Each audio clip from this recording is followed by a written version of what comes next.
Hark the bardic paladin, who sings and plays again. He tells the tales of glory and weaves a magic story. He'll join you at your table and ask you to share a fable.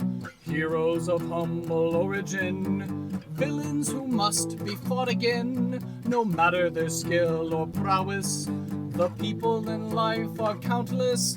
So we pray you heed our request. Enjoy this tale of sidekicks and sidequests. And sidequests.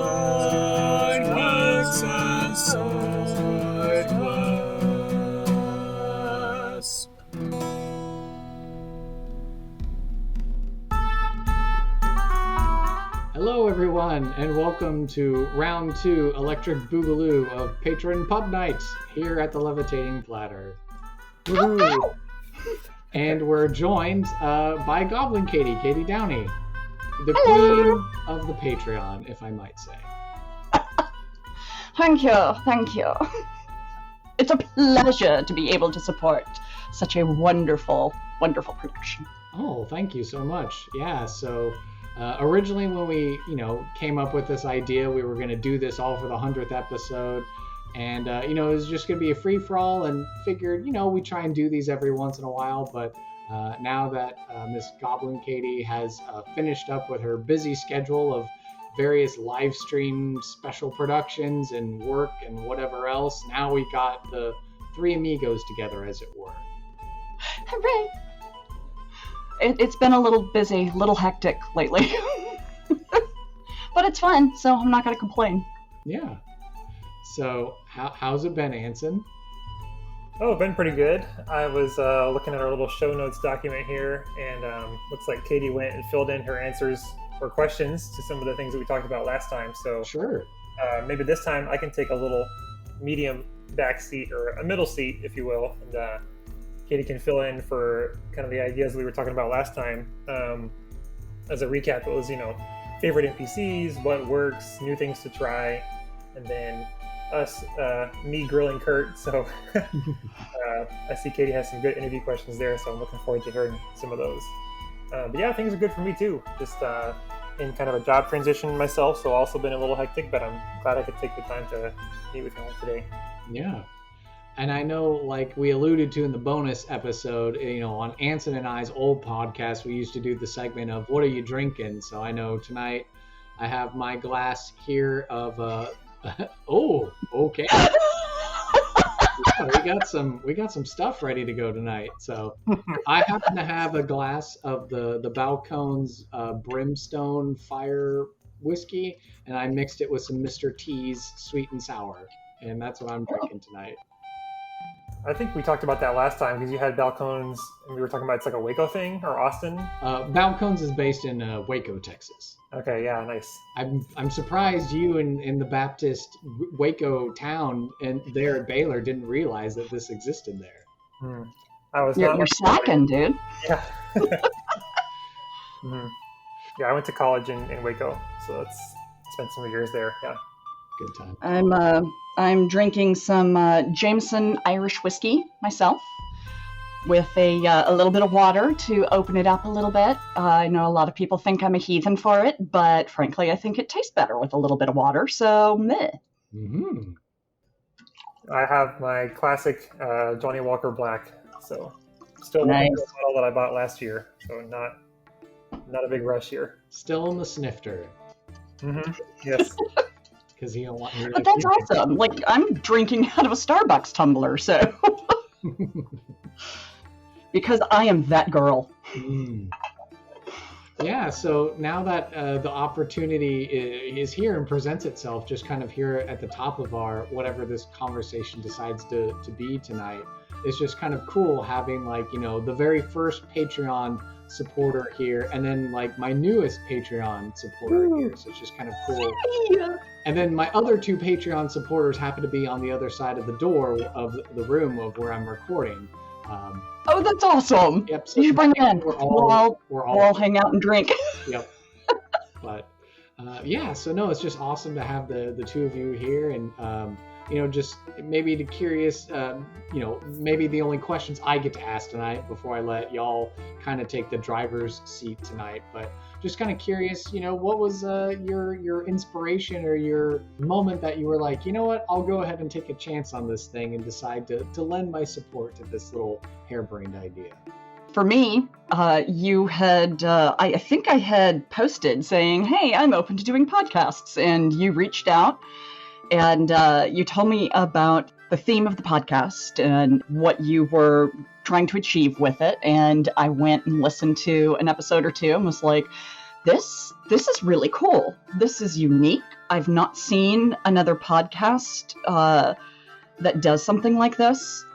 And I decided then and there when I was on the show, actually, you mentioned the Patreon, and I was like, oh, wait, I can support this. Awesome.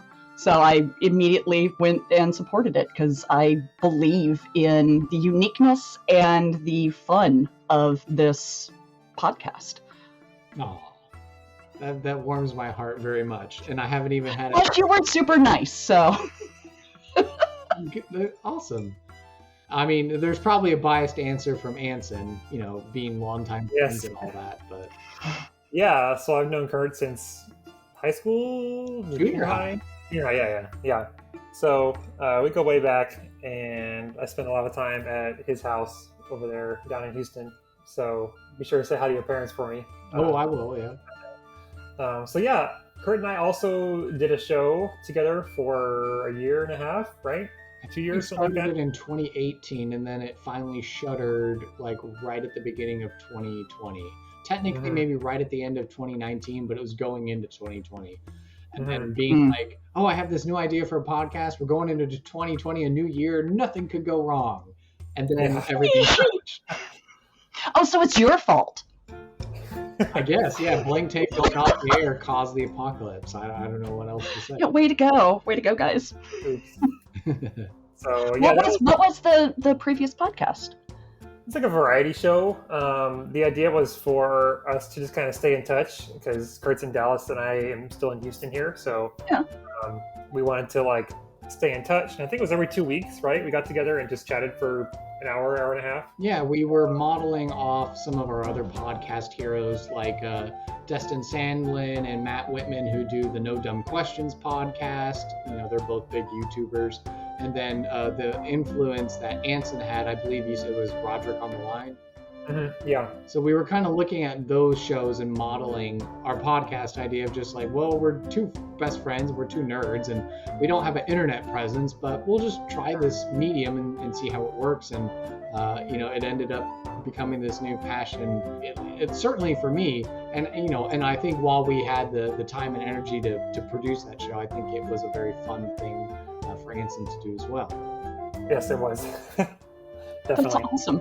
What was it? Is it still available? Could I go back and listen to it? For sure, yeah. You can find it all on YouTube if you just search for Blank Tape Show. And it kind of Blank? like a cassette tape is the logo. And There's a link here. Oh, yeah, and there's the link graciously provided. And Anson, has basically archived it on his personal website to give you like a glimpse of some of the stats and stuff like that. Some of our that is awesome. I assume you'll post that link on the episode description because I'm fairly certain I'm not the only person who's going to go back and listen to this. Oh yeah, sure. We can definitely do that for sure. Excellent. Yeah, I know. That's so cool. We did a couple of guest episodes, and that I think was kind of the catalyst for me being like, I like the variety, obviously the same basic rough consistency between the two of us, but it was always special to me to always just get to bring someone on. So we have a mutual friend of ours named Heather Campbell, and she's an artist at Valve. And so cool. her to come on and explain her whole beginnings art career on, ye old Tumblrs and DeviantArts and stuff like that to now, she's on staff with Valve and she manages, the Dota 2 stuff and does the TF2 comics and all this. And then that's dope. We had our other buddy, Pete Sosa, who's the drummer for a number of different punk bands, including CJ Ramone, and I think he said he did some stuff with the Street Dogs and a couple of other bands and stuff like that. And so he was a kid that was like in the band. You know, we were all in the music department, and we were like, oh yeah, Pete Sosa's in percussion. He plays in some bands and stuff like that around school. It turns out he stuck with it, and now he's like big in the punk world. So. Oh, good for him. That's a good world to be in too. Yeah. Yeah, he also got his picture taken with Fred Armisen, fellow famous drummer as well. So. Nice. Very nice. He is somebody that I am curious. Like, I would love to meet him because he seems so, like, quirky, but at the same time professional and measured. And I'm like, I want to pick your brain and learn how it works. Also, and he's got the chops for music too, because he can play the drums and he can play the guitars. Oh, yeah, he drums for oh god, who is it? It's not Seth Meyers. It's no, is it? I think it's Seth Meyers. It is Seth Meyers. It is Seth Meyers. Yeah. So Fred Armisen has a steady gig on the Late Show with Seth Meyers. Yeah. Oh. He's his drummer. It's his band that does the music. Oh, that's cool. Yeah. Which is a hilarious show, by the way. I watch the clips on YouTube for News of the Week and Closer Look, and then they've done, and I love this. I think this is so much fun. They've done day drinking specials with different celebrities. Like there's one with oh god, what's her name? Bad guy, Ocean Eyes. Yeah, one with Billie Eilish, and something else. Or no, it wasn't Billie Eilish. What was that? I don't remember. Anyways, he did one with his mom. They're really funny. So, I highly recommend the day drinking things they did. Okay. I'm feeling like I'm focusing too much on alcohol. We're at a fictional pub where the alcohol flows, so. That is fair, yeah. Yeah, the magnificent mansion that is the Levitating Placard. So. Excellent. Yeah. It's the best place to drink. Yeah. Randolph would probably say it is, in fact, the best place to drink. Mm-hmm. It's a fact. It's known. It's just science. Just science. Yeah. That's what wizards say. It's just science. It's just science. Yeah, well, I mean, I'll leave it to you, you both. So wherever you want to take this show, if you want to, go through the questions that Anson had originally formulated for the 100th episode, or you just want to take this all in a different direction, I'm down. You can pick my brain as the as the Patreon crew and stuff like that. All right, I think we can do that. Do you want to alternate questions? Let's see. Sure. You're, Oh, I was just saying, I had a lot because I had a good brain moment, and it just started turning. My ADHD meds were doing great, and so I put a lot in there. That looks great. Thanks for doing that. Yeah. Yeah. So, I'll start. Sure. Kurt, why did you decide to start this show? Oh, great question. So as alluded to earlier, Anson and I were doing our podcast, and Anson was saying like, man, I'm getting more responsibilities at work at this job that I'm at. And, it's too much for me to upkeep. So I think we better bow out on a high note rather than this thing crashing and burning.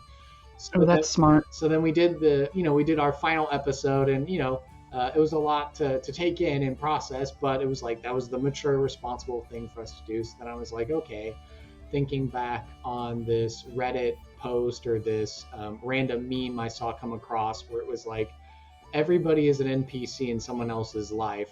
And so being someone of faith and being someone who loves D&D and loved doing our interview episodes and getting to even do our dedicated Dungeons and Dragons episode from our podcast, I was like, I think this would be a really cool thing to do. I've never heard of anyone, taking the time to humanize their guests, so it's not just all formalities of like, oh, I'm the so-and-so and I do this and I'm the big shot and I'm the big whiz and the big cheese, and then me, and it's so cool. And it was just like, well, let's just be real and focus on the other, that kind of focus, or it's not so self-centered, it's selfless of a focus. So I just would, bring a guest on, and then, then we'd make up a character, and it would be a character that you could stick in your game, and, we should give them a side quest. And then I'm pretty sure Anson came up with the idea of like, you need something to tie it together. So what if you did like a role play scenario? I was like, okay, yeah, like a random encounter. So then you would, get an idea of how to contextualize the character, and then you wrap it up, and then that would be an episode. And I didn't know if it would necessarily work, if it would just release to the ether and be crickets and no one would download it and care. But I guess 4 seasons later, and after this most recent episode that I did with Super Geek Mike Christensen, the download numbers have been ticking a little more steadily. So I think if we haven't already crossed 9,000, then we're probably soon to do so. Yay! Congrats. That's awesome. Yeah. 8972. So we're at 8,972 downloads as of the moment of this recording. Okay, so you need 28 more. Yeah. I'm gonna go refresh my podcast player while we're talking. Yeah, I'm gonna do a little tweeting and blue skying in just a few minutes. That's right. Still have an invite for that. I think I joined the waiting list months ago at this point and haven't gotten anything. Do you need one? I know Nat1 Dan Munoz put something on. So before we started recording, I threw a little GIF in the tweets X, I don't know what they're calling it now, and just said like, I'll take one if you're giving them out, I suppose. Yeah. If you don't get one from him, let me know and I'll give you one of mine. Oh, okay, cool. Will do. Yeah. And same, Anson. If I've got 2, so if y'all need one, I'll hook you up. Thanks. Yeah, I haven't actually looked into it at all. I've been using Mastodon recently. Yeah. Kind of the other software developer kind of centric one. Kind of seems like. Yeah. So that's been fun. The nice thing about Blue Sky is it's early Twitter, basically. But the things I don't like is you don't have direct messaging, and you don't have GIFs. And I am on the tail end of Gen X, and so I like using GIFs to communicate with people, as the millennials do. Yeah. So it hurts me to not be able to carry out a conversation with somebody just sending GIFs back and forth. Well, Andrew Strother helped point me to the GIF keyboard app, and so I downloaded that. And because I got Threads, because only as of March we've been maintaining an Instagram account. So then over 4th of July holidays, this Threads thing dropped. And I was like, well, if people are going to go there, I guess I have to, another social media thing I have to open for the podcast. But Threads has been like pretty good, and gotten some traction there and stuff. But yeah, that's how I was able to figure out like, if I use this GIF keyboard thing, then I can just copy paste it until they get their own GIF integration. Yeah, you know what? You keep calling it GIF, so I'm going to revoke the offer of an invitation because you're the devil. Graphics, yeah, I get. Yeah, I know. Yeah, graphics. No, I'm just somebody who likes to take ridiculous stands. I'm kidding. I'll still give you the invite, but I like to take ridiculous stands. Mm-hmm. And at one point, we have a sponsor on one of the shows I do, and the word Eldritch is in their name. I had always pronounced the word as Eldritch. And so it had been kind of a joke. Yeah, it had been kind of a joke during our sponsor shout-outs. And then finally one day, one of the DMs pulled me to the side. He was like, "This is a sponsor. You cannot keep mispronouncing the name." And I was like, "Oh, yeah, okay, that's a good point. All right, I'll drop it." Mm-hmm. So that was the hill I died on because I needed to. Love you, Eldritch Foundry. Yep. I'm sure there's some actual play out there doing Spelljammer, and they come across the GIF hippo people, and they're like, now do you pronounce it GIF or do you pronounce it GIF? I love that. Somewhere out there. Yes. I'm going to incorporate that into a game at some point. That's good. I like that.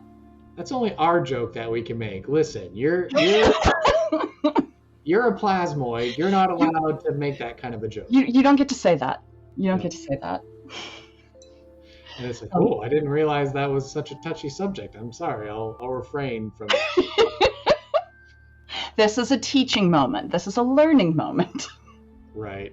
So yeah, to bring it back around, yeah. So that's kind of what got the podcast to start, was just like, okay, well, I've got some expertise in this realm, and I think it'd be cool to do this new format that I hadn't tried. And I locked all the socials down by January. In February and March, had started getting my first couple of recordings, and then by April we had gone into work from home and lockdowns and all that stuff, and was able to get that first interview on Andrew Strother's Rolle for Persuasion podcast. And I remember at that time being like, oh, almost to 500 downloads by the time I was interviewed. Well, I think probably sometime in that summer. I was like, okay, well, this thing may actually have a chance, because of the, Blank Tape was such like Anson said, a variety show. So the scope was so wide that it was like throwing spaghetti on the side of a barn, just trying to see what would stick. And then this was like, it's just D&D, and we're just interviewing, and then we're making up characters and side quests, and that's it. That's all you're going to get from this show. So it was kind of like, okay, resource podcast that I can tune into, listen for a little bit, or just listen to the parts I want and take the stuff I want for my game. Then I think the lack of a focus on our show was definitely a detriment, I think. It was fun, but like, it was hard to think about, like, if somebody didn't know us, like, would they really want to listen to these guys like ramble about anything, and the High School Musical we did, or our synopsis breakdown of the entire Marvel movie history out there that exists. Oh, that's a lot. Yeah, that's a lot of strange overlapping. Yeah, and we do these like involved, news tidbits of the week, and so then like that encompassed a bunch of different influences and focuses of like, I'd be like, have you heard this crazy thing that's going on in the Catholic Church world? And then Anson would be like, so the next Apple convention thing is about to drop, and they have the new Apple Watches coming out. And if you think about it, I was also raised Catholic, and if you think about it, there is kind of a correlation between the Catholic Church and Apple, in that you have to keep returning to stay up to date and keep things refreshed. So it's got a constant draw for the consumers. Yeah, true. Yeah, one way to look at it. And... I'm stretching, I know. Yeah. Y'all reminded me of something, speaking about the beginning of this show. I think, Kurt, didn't you used to have a time limit goal? You were like trying to get it in 30 minutes or less or whatever. Yeah. And then have like gone by the wayside. I think for the better. Like, there have been shows that are like an hour, and I'm like, man, this is like, I'm super in this little world that they've made, and it's like, so I'm glad that you let the show evolve and kind of be what it needs to be, and not have to stick to the original idea, like, no matter what. Right. Like, I know for Katie's episode, I do remember I had to cut out some chunks just because it was like, it was not a relevant conversation that was going to help propel the episode forward. And so in the interest of time there, I was like, okay, or this is me going off on some tangent that's not helpful, so I'll just cut this bit out. I try and always err on that side more. It was the thing that I was impressed with when I listened to the episode, was how seamless it was. Like, you couldn't tell that there were chunks missing unless you had been there. And that impressed me a lot, because there are a lot of producers or editors who can't get that seamless transition when they remove content. And you did a really good job of that. Oh, thanks. So those are chops developed when we did Blank Tape. And there was a point in the show where it was Anson that was doing all the editing initially. So if you listen, you go through those YouTube versions of our episodes, and the first half of the life of the podcast was pretty much just Anson editing. And then we made the switch. It was right when, because the joke was, because Infinity War had come out, and it was the snap. And then it's like we all came back, and it was like, oh, we've returned after our big extended break, and now it's like Kurt's responsibility now to edit the podcast. And so then that's where I started getting my chops developed on how I like editing. And you'll hear it in the beginning episodes of Sidekicks and Sidequests, where I was a lot more nitpicky on breathing and filler words and lip smacking and all these things that kind of drive me nuts when I listen to podcasts. And then, as time has gone on, I'm like a little more forgiving because I'll listen to award-winning or just, super recognized out there podcasts in the D&D sphere, and they're making the same kinds of things going on that would normally bug me if I was having to edit it. But because it's them, it's like, their coolness or their gravitas or whatever, they just kind of roll through it and it's no big deal. That was, I never realized that like mouth sounds could be triggering for folks. And it wasn't until I ran a game over Zoom that one of my friends started like cringing and twitching. And I was like, oh, let me back off that. Doesn't look like a happy reaction. And that was because I love inaudible or unintelligible mouth noises. Like, that's my ASMR thing. I love that. So it never occurred to me that it could be like disturbing to folks.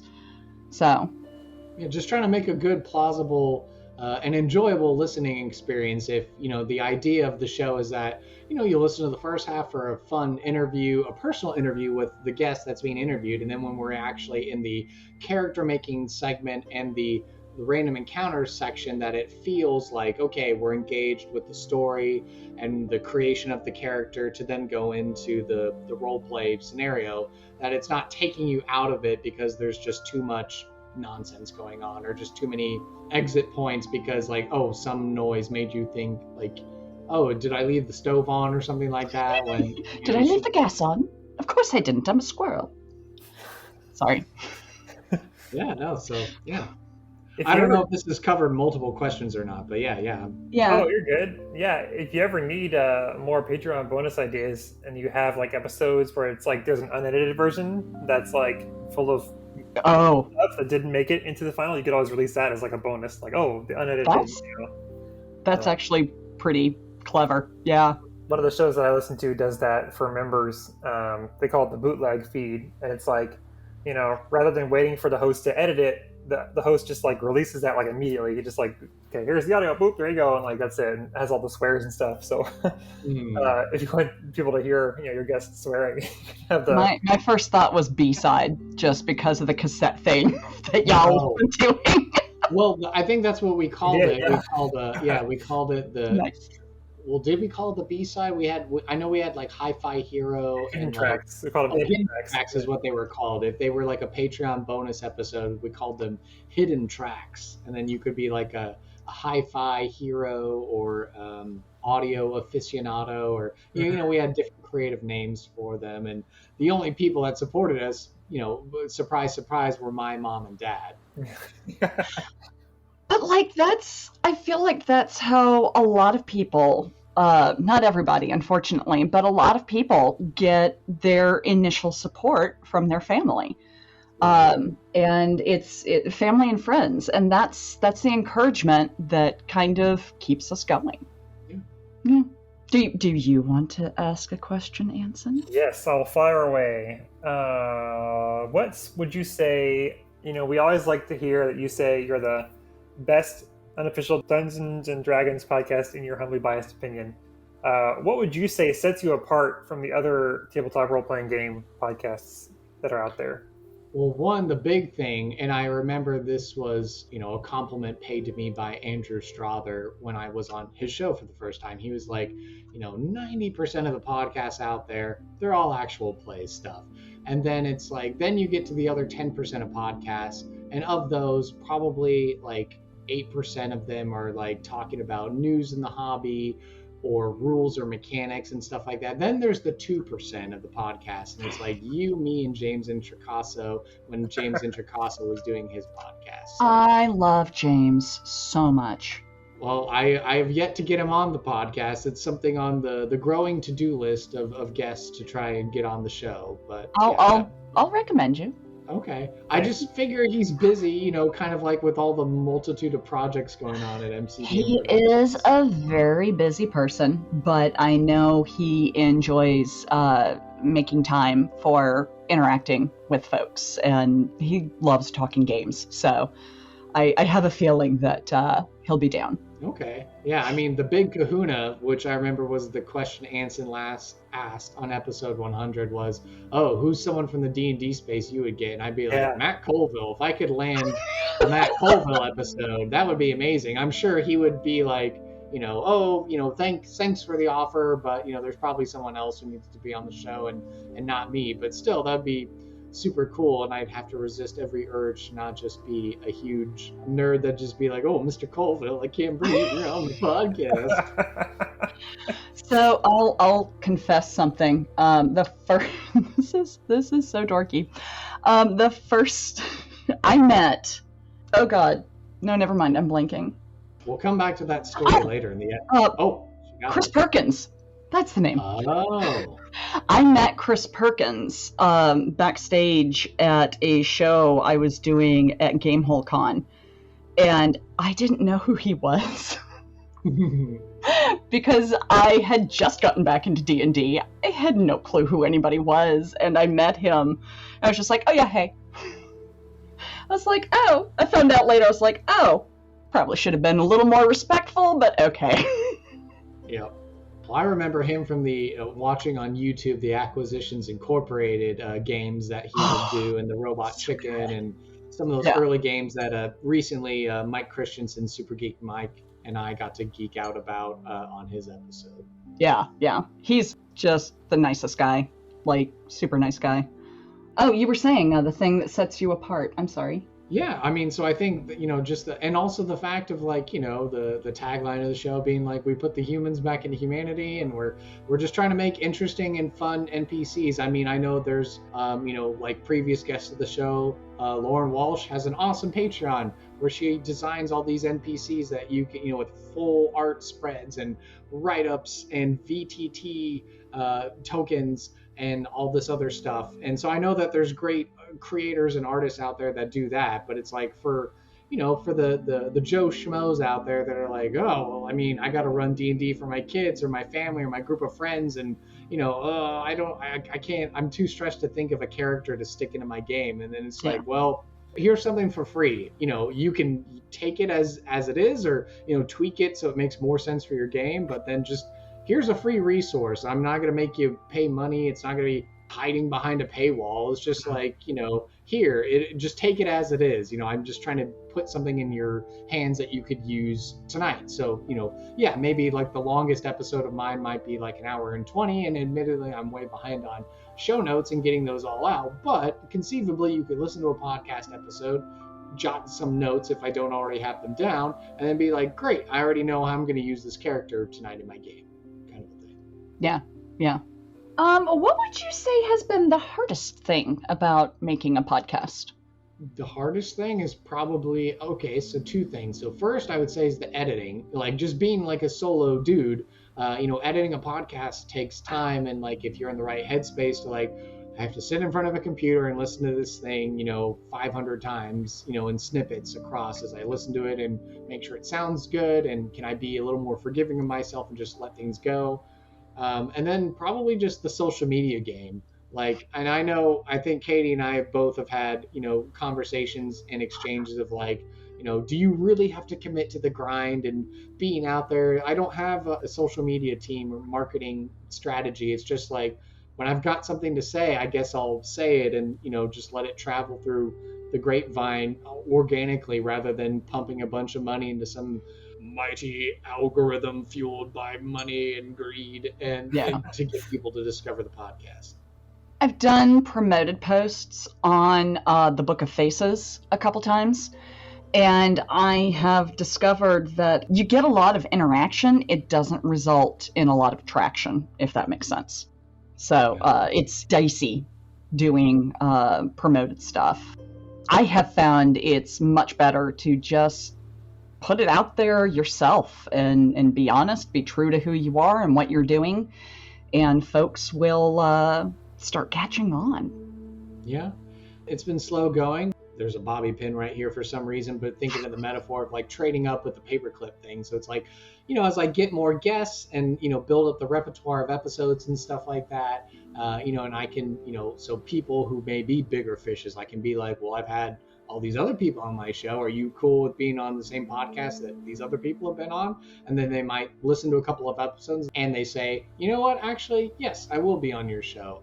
And so then that's what I think is, helped to slowly, give that confidence and that traction for, maybe more people to take a chance and listen. And so, I think having the Super Geek Mike bump at the end of one of his most recent Pathfinder videos and him talking about like how he really loved making the character, and this character is probably going to end up in my next Ravenloft game. And so, yeah, hopefully that gets, more people to listen to that episode, but also just other episodes that exist. Yeah. Right on. So if you are trying to get people on, how do you typically approach a potential guest? Do you just have people in mind, like you're saying, or do you actively try to recruit or look for people? How does that work? Yeah, it's a whole mixture of strategies. Like if they're like, I can tell you, I emailed the official email that's on Brendan Lee Mulligan's website and typed up a very personal message and tried to drop the fact that, hey, you were on Andrew Strother's podcast, and did you know that Jasper's Game Day one-shot you did with Quando the Orc, that character was made on my podcast? So in a way, you've already sort of kind of experienced my podcast, so wouldn't it just be cool if you were already on my podcast thing? But I said it in a very nice professional way. So there's that, like trying to reach out through professional contact means, but then, if they're just someone on social media, I might try and reach out that way.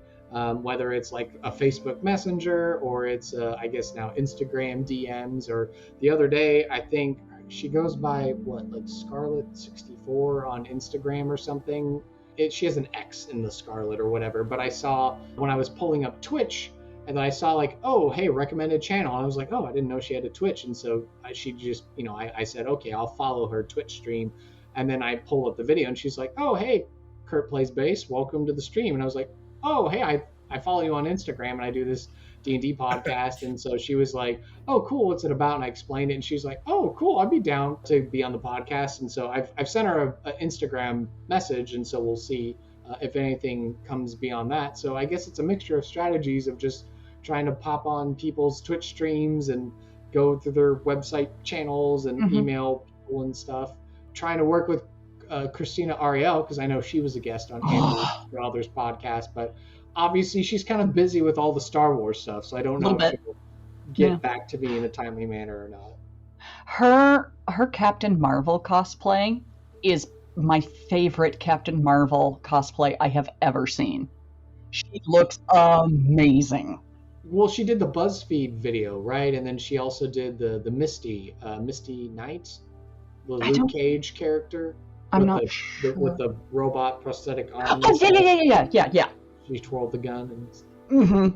I will say that one thing, people assume that folks are too big or too busy to do stuff. Don't make that assumption. 99% of the folks I know are not as busy as you think they are. So the worst thing is they say no. Just ask. Well, I mean, I guess I'll let you two know, and whenever this bonus episode is scheduled to go out. But I just confirmed with Adam Bradford, so he and I should be recording here. So. Adam is a wonderful, wonderful, wonderful human being, and tell him I said hi and hugs. I love him. I think it also helps that I've had a number of demi-plane people already on the podcast. Yeah, he actually. The final episode of Silver and Steel, I popped in just in time for his character, Briv, to basically DM for all the characters in-game. And God bless him, I love him. The adventure he ran was a goblin named Katie came and found all of them and invited them to a party, and I was just like... I love him to pieces. He's amazing. Get him to sing. Make him sing. Oh, okay. Yeah. I'll try and remember that. Yeah. Yeah. Take notes. Yeah. Yes. Make him. He has a surprisingly good singing voice. I have a surprisingly good singing voice. I only went to 5 years of undergrad to do it, but yeah. Really? Yeah. Oh, okay. Sing us a bar. Well, what do you want to hear? Your favorite song. Something from Guys and Dolls. Or whatever, one of the many, many musicals you've done. Oh, great. Now I'm having to think. I mean, what is it? We did Guys and Dolls freshman year of high school. Then we did Grease, and then we did Oklahoma, and then we did Okay. Once Upon a Mattress. Sing Oklahoma. The Oklahoma. Okay, all right. Oklahoma, where the wind comes sweeping down the plain, and the waving wheat can sure smell sweet when the wind comes right behind the rain. Oh my god! You can sing! Holy Yeah. crap! Yeah, It sounds like that's why I'm called the Bardic Holy Paladin. crud! there we go. Yeah, that's the namesake of why I'm the Bardic Paladin, is because like I did, like formal training for singing, and then I joined the Knights of Columbus, and I'm a 3rd degree Knight of Columbus. I was literally knighted, so that's why I'm a Bardic Paladin. Holy, that is so cool! I'm learning so much about you. This is fabulous. And so now it's natural that at some point I'll have to play some kind of multi-class Bard Paladin, and then be like, the Bardic Paladin. So he acts very knightly, but then he goes around and he'll sing and stuff like that. Yeah, I love it. I'm down. So, okay. You've got some experience at this point. You've done multiple podcasts. You seem to know what you're doing, judging by the quality of your podcasts. Knowing what you know now, if you could go back to when you were first starting out in this medium, what would you tell yourself? What one thing do you think would help you the most to have known early on? Probably something along the lines of like, believe in yourself and trust the process. Just like the slow dedication, the late nights, sometimes the unnecessary late nights because of your own hubris, but just taking the time, putting in the work, and then believing in yourself and being your own biggest cheerleader, even if like Anson and I would talk about, like, even if we were just screaming into the ether talking about nonsense, at least we still believed, mom and dad would listen, and then that would be good enough for us. And if that's all that ever listened, then okay, well, at least we did something and we tried, and we made art and we put stuff out there into the world that wasn't there before.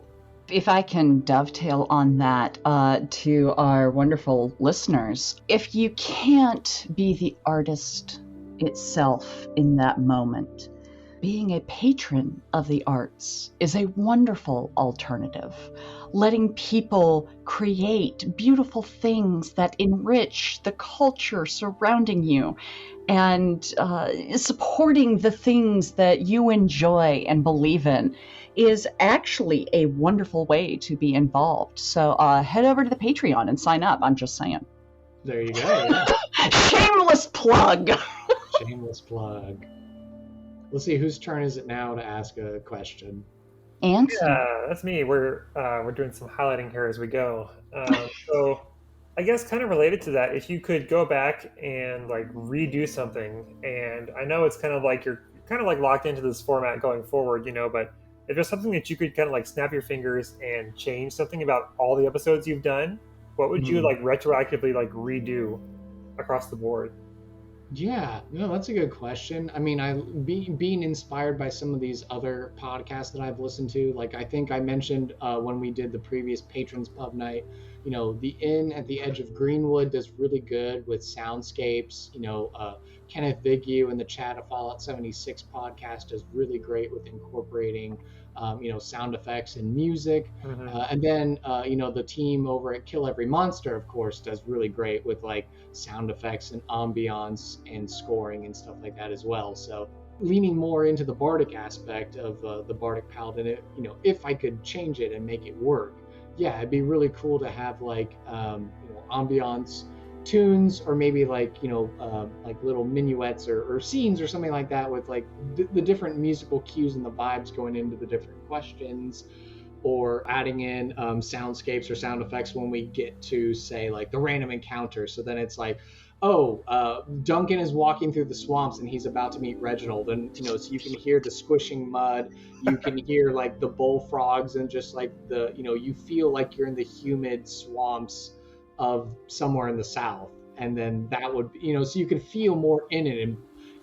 be immersed, believe in the verisimilitude of the random encounter. And it's not just the nervous sort of like, I'm this character and you're this character. But yeah, I guess if that was a thing to change, and if I could, get the funding or the tools or whatever to do that in the future, that is something that I suppose I could try.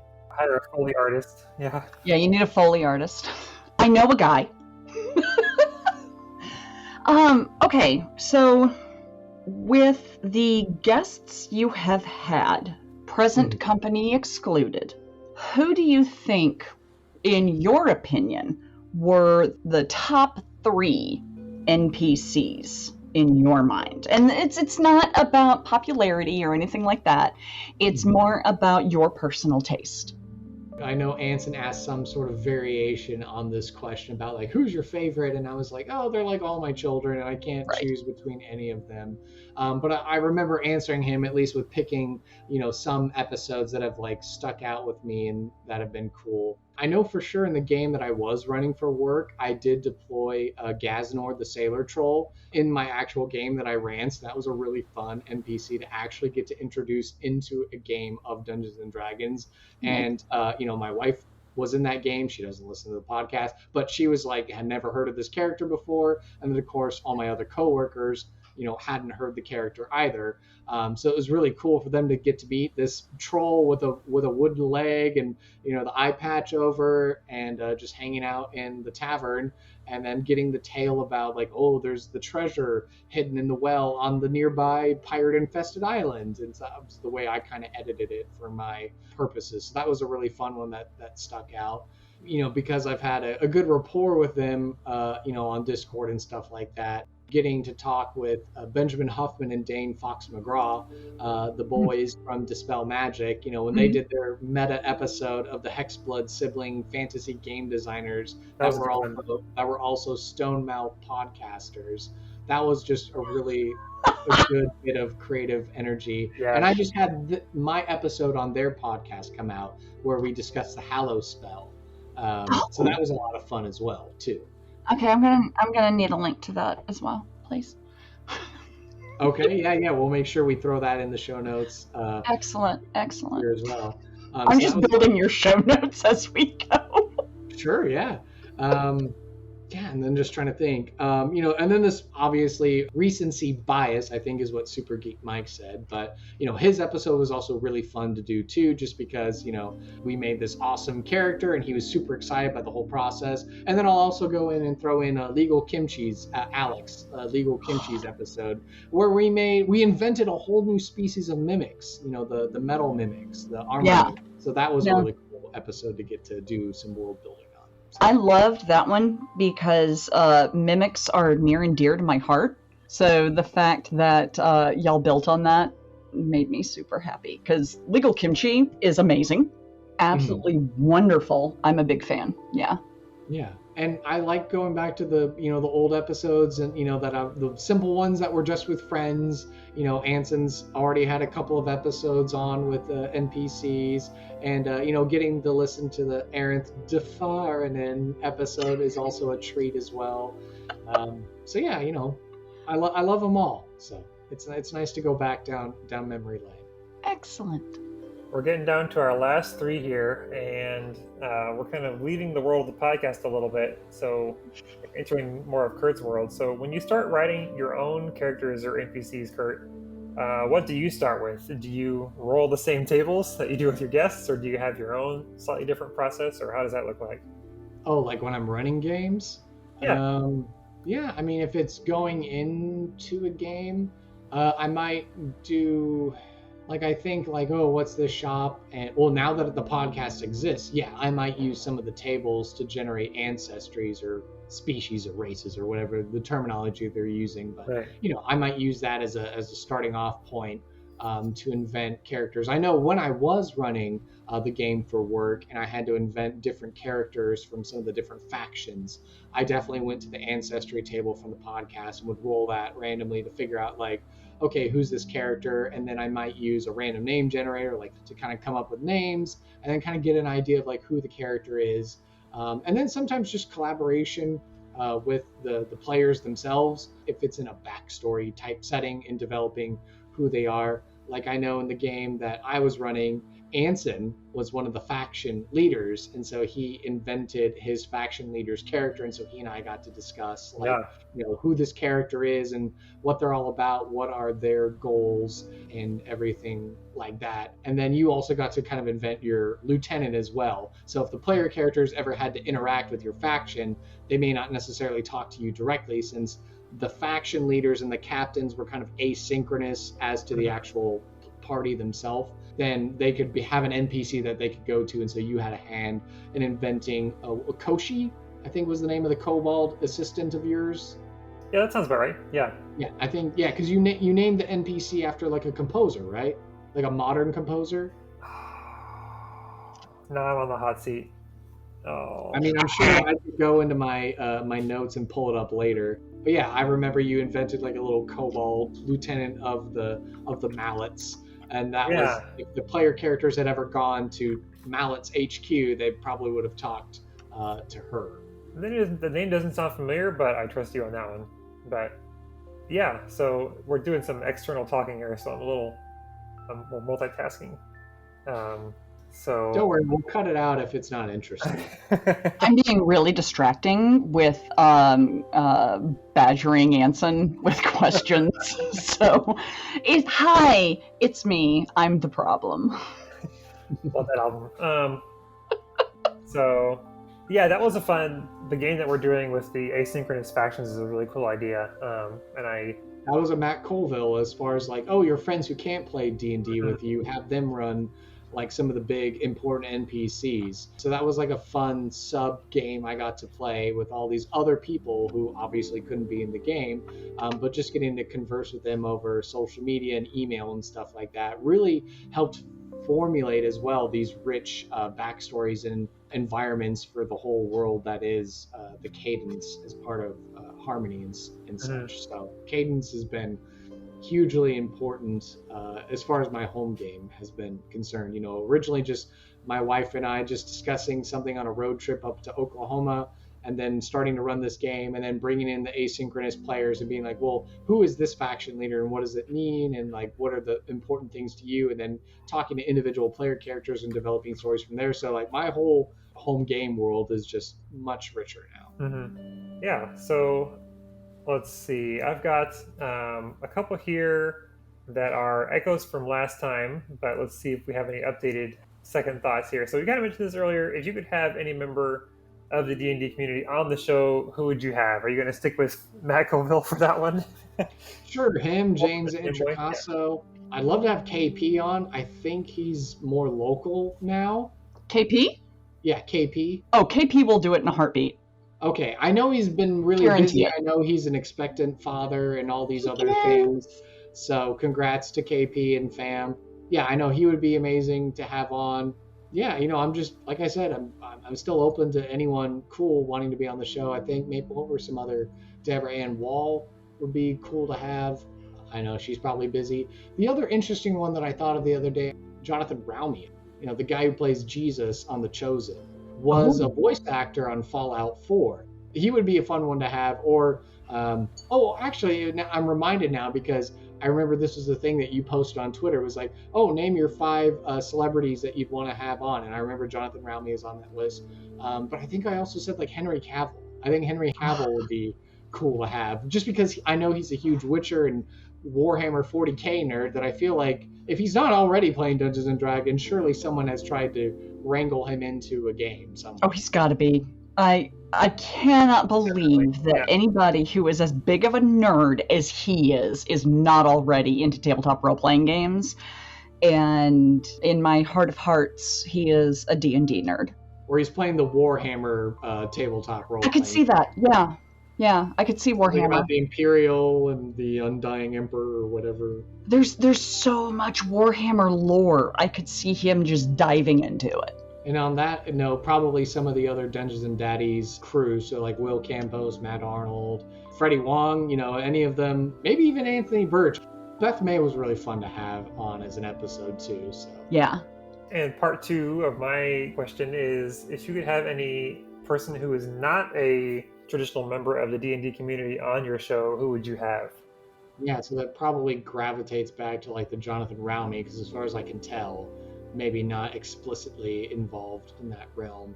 I'm just trying to think of anyone else from my circles or channels. I mean, like I said, I'm happy to interview anyone who wants to be on the show, and you're not involved in D&D currently, but you'd like to be, and you want a small slice of that. Well, you take your 15 minutes of fame with me and live out that fantasy, if you What about Mrs. C? Is she? I think I've asked you last time too. Is she interested in ever being interviewed? No, she knows that this is my hobby and that I love doing this, but she's like, dear, I have to listen to you talk all the time. I don't listen to the podcast. You already kind of like, whenever a recording's done, she's like, hey, how'd it go? And then I'm like, oh, I talked to this person. We did this and this and this. And she's like, yeah, okay. So she supports me and she loves me. Yeah. And, our son's a little bit more manageable now. So it's not having to be like, oh, I can't believe you're leaving me to solo parent after I have to solo parent all day kind of a thing. But no, she likes her anonymity and just, she likes to play it cool. Like she loves playing D&D. So whenever we have an opportunity to play, she's all in. But I don't know if she wants to subject herself to the internet at large. Yeah. Fair enough. I am going to jump back into your personal opinions as far as D&D goes and ask what has been your favorite NPC that you've personally played and what made them your favorite? What about them resonated with you?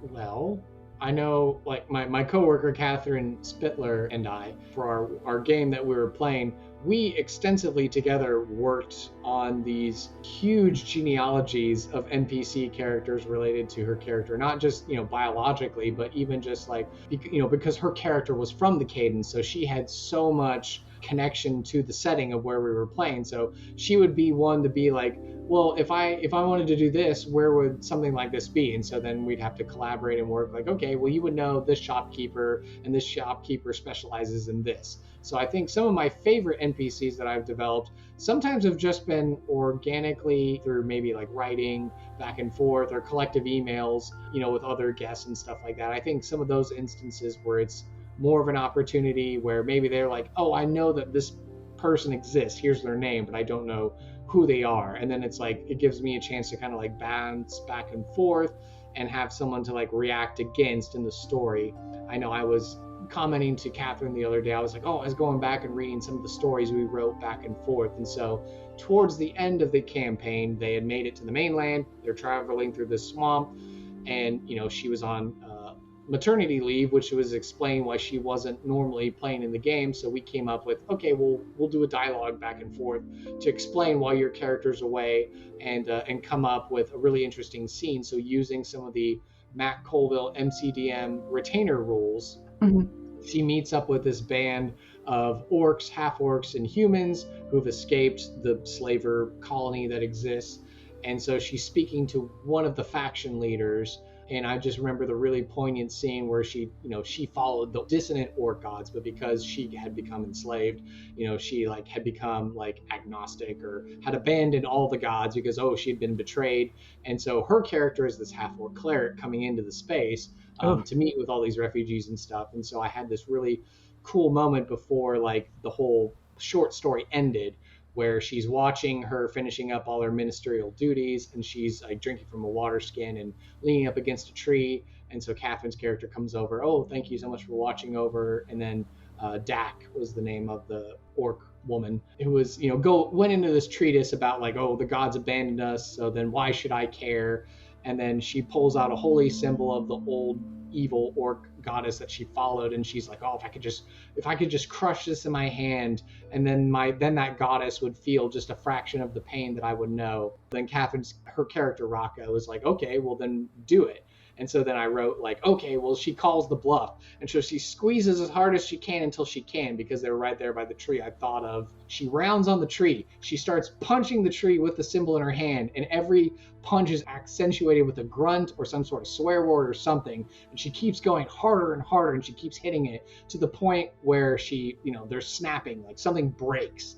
And so then Rocco's character swoops in to grab the arm to like pull it away. And before she can like instinctively react to like maybe swing at her because she's in like a rage, I just have her like collapse into the arms of Rocca into like this like semi-fetalness, because she's just letting all the anger out. And then Catherine in character, delivers this very loving, impassioned words of comfort to her. And she uses her last cure wounds to heal her hand up, and the symbol, old symbol, falls into the mud and the muck and disappears forever. And so then that's kind of like a moment for that particular NPC to have a moment of like realizing that, oh, the gods do care, and especially some of those agents who serve them, actually do care about people. And so why I now have this newfound respect for this player character coming into my life.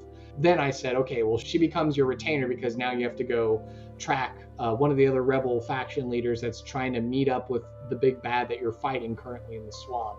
And so then that was a cool way to introduce and have a story for that retainer. So unless the other players from the game listen and hear that story as to like what happened, or Catherine ever chooses to share those stories with some of her other coworkers. Otherwise, that's just a between her and me. And now I guess in a context, the wider audience now kind of knows that story. But I thought that was like a really cool moment in character, and just like other characters that I've had opportunities, I feel like, there's every part of a NPC story still resonates with you, because if a player character is an extension of a person that is portraying them, then I guess to a degree it's the same thing with NPCs as well. Whether it's like, oh, I just saw a funny idea on a piece of media and I decided to parody them for a game, or it's just something you thought of that naturally reacts or comes into contact with a player in their everyday sort of life. That's a deep backstory for an NPC, or a deep moment for just an NPC. That's really cool. That was beautiful. Just straight up. That was the crisis of faith, followed by the reassurance and comfort, and the realization that brought is just beautiful storytelling. Well done. Well, between her and my other good friend Kiki and Joseph Anthony and others, Elizabeth Horsley as well, really helped all shape my orc pantheon a lot, and for the cooler and the better. So before Wizards made their official change of like, orcs and goblinoids have like a Feywild sort of origin, I just had naturally kind of come to that conclusion of my own. And then through the every setting's got to have some sort of apocalyptic war between the gods, and it's like, oh, that's where the fracture happened with the orc pantheon. And so there is one that managed to stay true and form like this new family and stuff like that, but then all the old ones are the ones that went bad and stuff like that. Or they, that orcs forgot like what it was they truly represented, and they only know what new evils they sort of embody. I love that you took orcs out of the typical role of chaotic and evil and all that sort of stuff, and gave them a rich, textured pantheon. Because when you come down to it, a lot of cultures and societies have been shaped by their religion. So that metamorphosis from following all evil gods really comes out beautifully. Mm-hmm. I have one last question for you, if I may. Okay. Because this question is not asked enough once you're an adult, and I feel it is very important, and you can learn a lot from a person by it. Mm-hmm. What is your favorite dinosaur? Well, how very apt of you to ask that, because that's what my son really likes. He likes dinosaurs and yes, and all that. So that's my headspace that I live in most days with him, and he's just wonderful and great. But yeah, favorite dinosaur. Like probably just like a chill dinosaur. So I mean, tall, so it's like easy answer would be like, oh, like a brontosaurus. But Triceratops is cool.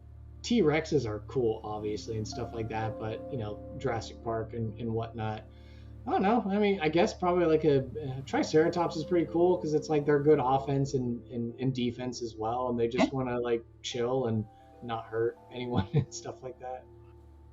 Hi, this is Kurt, editing from the future, and I have to interject into this part of the podcast to just explain something. So it doesn't look like all of Anson's audio finished uploading. So when we get to the dinosaur question part, Katie asks him what kind of dinosaur he would want to be as well, but there's no audio, and so I'm going to be creatively cutting around things, but at about this point in the podcast is when Anson had to gracefully bow out, so I certainly want to thank Anson for taking the time to be with us for Patreon Pub Night 2 Electric Boogaloo, and you know, hopefully we'll have him back on, and hopefully there won't be any more technical issues.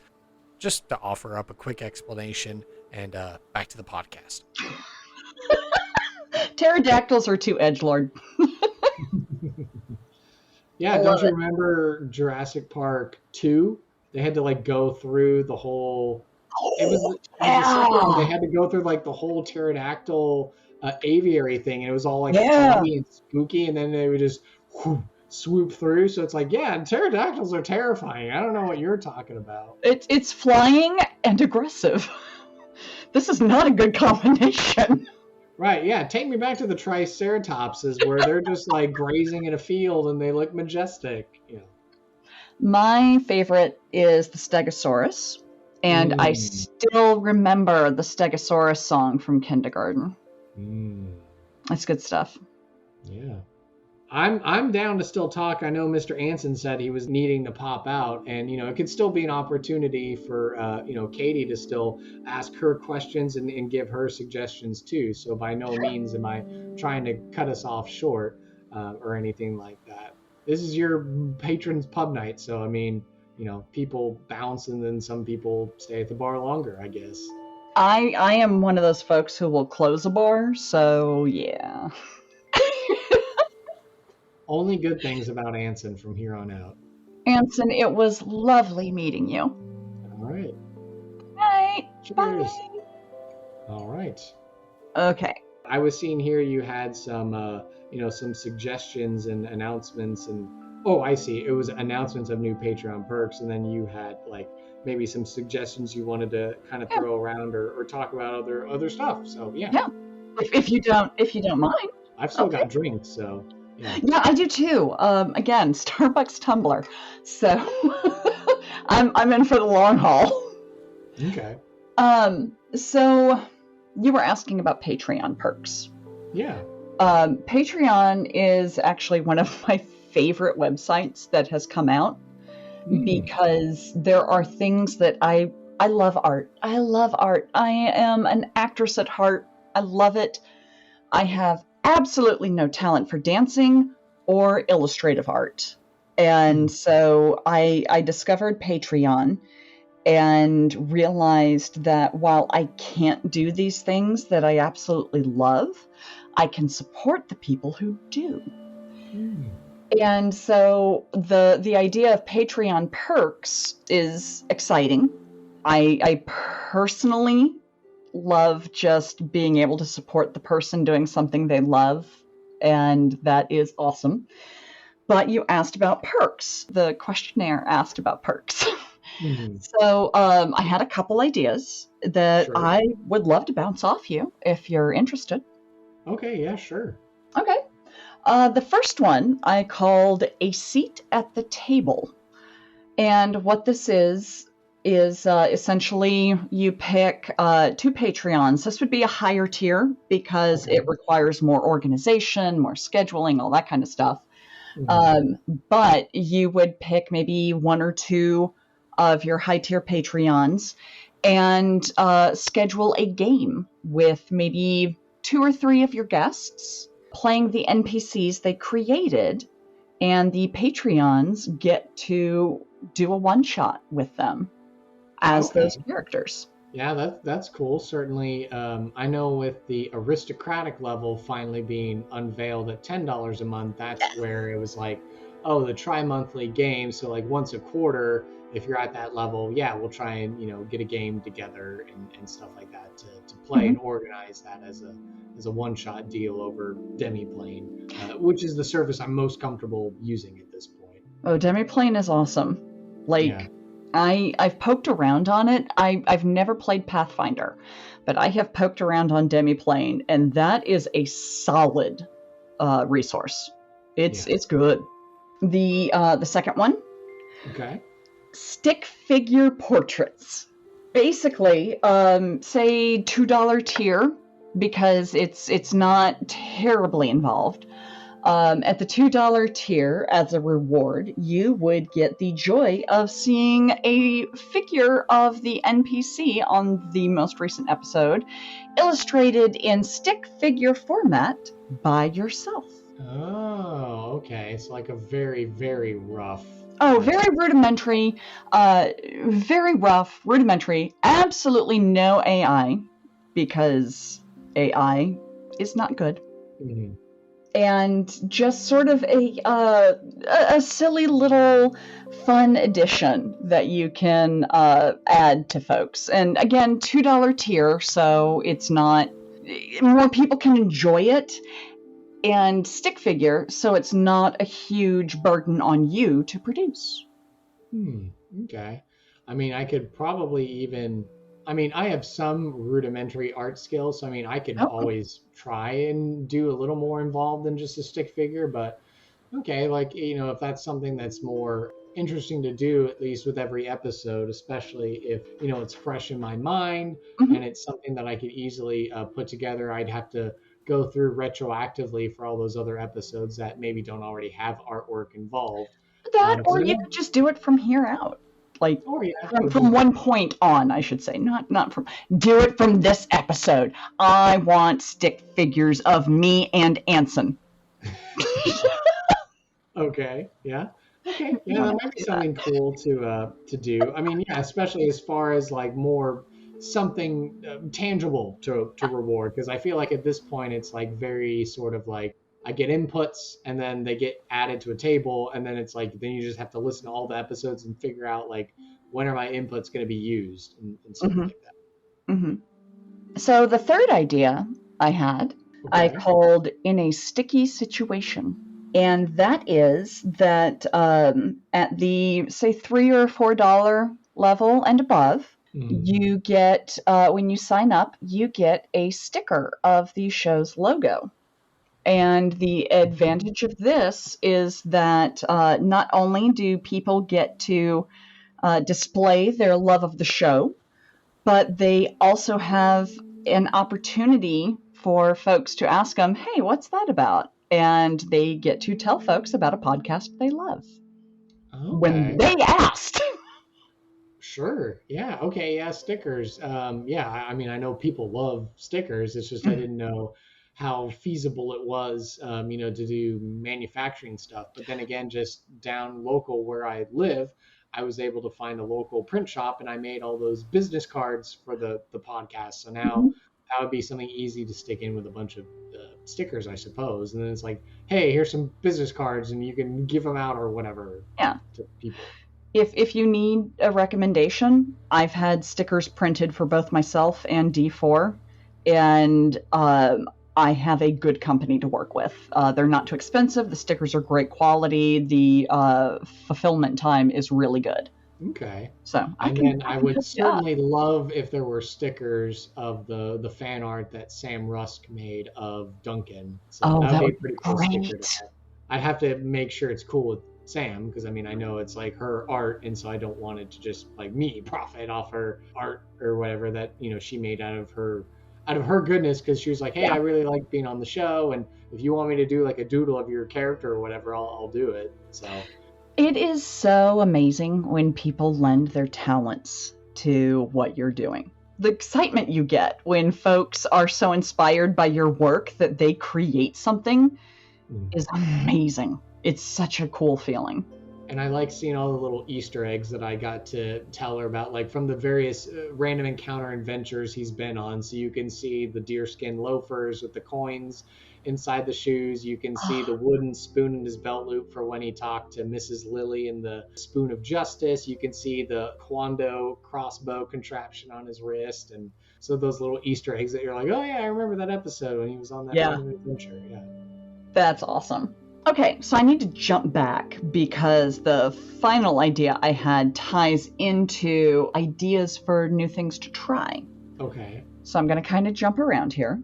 Okay. You asked about new things to try, potential ideas. My first one, which I have a feeling I've mentioned to you previously, is a battle royale, wherein previous guests play their NPCs and they fight against another group of NPCs, previous guests, or a monster created by the community. And that ties in to the idea I had, which is at the, say, $4 tier, because I believe that's currently the second highest. Right. The $4 tier allows folks to make suggestions for what the monster that they're facing should be. And the credit is given to the community for creating this monster, which kind of sets it apart from the reward at the $10 Patreon level, which allows you to add on to tables and be credited specifically if your suggestion comes up. Well, with the $4, that's where you get to add suggestions to the random tables and NPC creation. Yes. So $4 is just a general thank you to the community. Okay. $10 is thank you to this specific person. Oh, I see. As far as the monster, so if you do it at $10, then the battle or the battle royale difference there at that level is like, instead of just, oh, you're part of the community who thought up of the monster, it's like Joe Schmo specifically thought of this monster, so thank you for being an aristocratic Patreon supporter. Exactly. Yes. Ah, okay. That's cool. Okay. Another idea I had was story specials, wherein instead of doing NPCs, you do a special event, just an episode every so often, where somebody comes on and guests and comes up with a potential story hook. And you would play an NPC that they hook.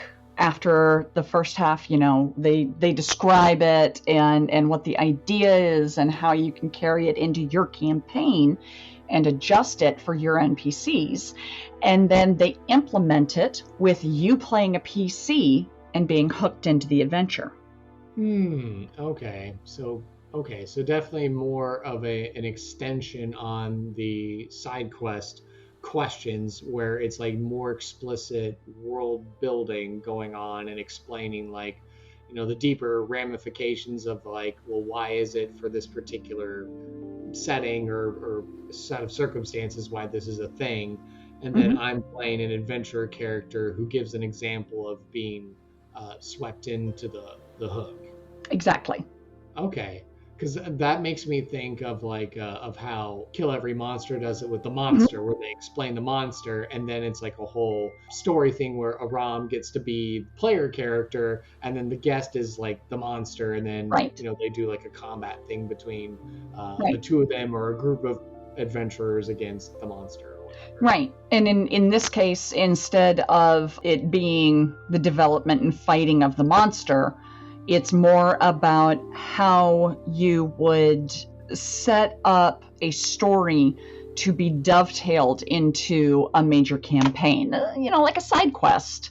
So basically it becomes like episodes specially dedicated to just side quest. Exactly. You're kind of divorcing it apart from having it tied to a specific NPC, though that's probably part of it anyway. It's just more dedicated towards, like, okay, if this is the side quest we're wanting, what are the world circumstances going on to how we can build this in? So depending on whichever way you're going to come into it will allow you to, whichever track you come in, okay, now we're on the story train for this side quest. Exactly. Yes. Oh, okay. That actually does sound pretty cool.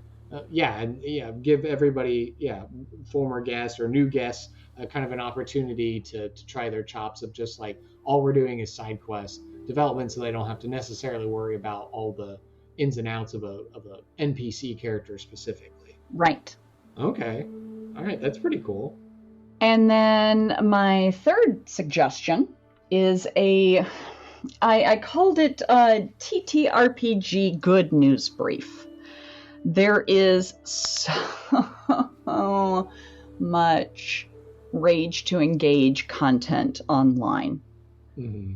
It would be absolutely amazing to hear somebody highlight the good things that are happening in the community. New products coming out, people doing charity stuff, things of that nature, things that bring joy and hope to the audience as opposed to the sad stuff that goes on. Mm-hmm. And that, again, just like maybe once a month, a 5-minute brief on, hey, here's what's happening that's really cool and happy and good.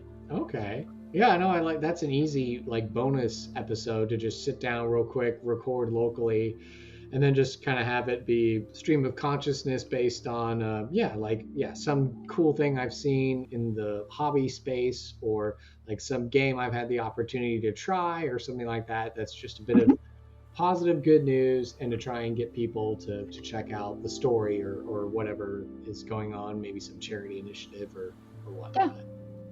Yeah, exactly. Okay. Those are all some great ideas. Yeah. Trying to figure out like what ones could easily be implemented or which would take a little bit of development, and maybe how different levels would change just based on the interest, because as of right now, no one's moved into the $10 level tier, which is understandable. Things take time to tweak, and we did just record our first Parlay at the Platter episode with Travis Frederick, Johnny Stanton IV, and Joshua Simons. So I've got to get that group. Yep. So we talked sports, athletics, and D&D, and that was a conversation. Great group. Yeah. I love it. Yeah, so that one is one that's on the editing bay docket that I got to take care of, and that is what I've decided that $4 and $10 patrons will get access to early, and then I'll probably get like a month or so before I release it to the more general feed for everybody to take benefit of and take notice of. Sure, yeah. So, okay, I'm through my previously decided content. Sure. So, let's see. What do I want to pick your brain on? What is your favorite question in getting to know somebody on your show? I think probably, honestly, it's the passion question, because it's really asking at a deeper truth of someone, because I know people I've listened to talk about like the nature of friendships and, just the news of reports out there that, people today, millennial age and younger and stuff like that, have a really hard time with forming authentic friendships in an age where everything is so instant gratification as well as instantaneous, and you have to subscribe to all my beliefs of the same opinion or else we can't be friends, or we're in different tribes and stuff. So people are just genuinely, seemingly having harder times making friends, and that question is kind of like a question that you would get to ask in a deep friendship. Mm-hmm. And it doesn't necessarily mean that I thereby become their BFF forever, by asking that question or just having them one time on the podcast, but it really helps to tap into a deeper human truth about my guest. It's not just like some sort of like, okay, we do the format of the show and it's all fun and games and we don't take ourselves seriously, which, to a degree, we're all here to have fun and stuff like that. But at the same time, just reinforcing that like, hey, I see you as a person and I value the you that is you. And, I'm just curious to know what's something that you are passionate about. I may not agree with it. I may not have the same level of expertise or understanding, but just kind of understanding what makes you a unique human and what makes you happy about it is just an interesting question to ask and then hear someone's answer. Because sometimes, storytelling gets an often, popular answer in that segment, but sometimes people have different ways of answering that question when you put it to them. And then sometimes people give you a completely different passion answer when it wasn't one that you were necessarily expecting, like Joshua Simon saying like, I am a huge lover of college sports. And it was like, okay, well that's interesting. For someone in the D&D sphere, maybe that's not something that everyone necessarily is passionate about, or you being passionate about taking mental health seriously, or Anson being passionate about orchestration and music theory and music in general. People have like different interests, or maybe if I re-interviewed officially Travis Frederick, he might say, I'm really passionate about beer because of all the work that I've got to do with Rollertown Brewery and stuff like that. Sure. So yeah, I think that's a really deep question. It's a simple and a deep question at the same time. Mm-hmm. Oh, by the way, you now have an aristocratic patron. Woohoo! Woohoo! What would you like the legacy of this podcast to be? That's a good one. It's always good to have the question of memento mori in mind, and realize your mortality. And my tomorrows are never guaranteed, and I'm thankful to God that I have just another day to live and to do good work in this world.